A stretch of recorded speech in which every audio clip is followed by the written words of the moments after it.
అన్నావు జగనన్న ఏదో మాట్లాడుతూ ఉండవే దిశ చట్టాన్ని తీసేసిండ్రు బుద్ధి లేదు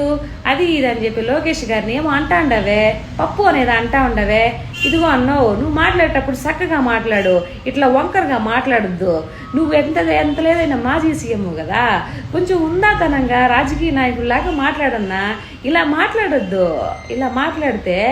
రేపు ఇప్పుడైనా 11 సీట్లు వచ్చినాయి రేపు నెక్స్ట్ ఎలక్షన్స్కి కూడా రావన్నా కరెక్ట్గా 8 వస్తాయి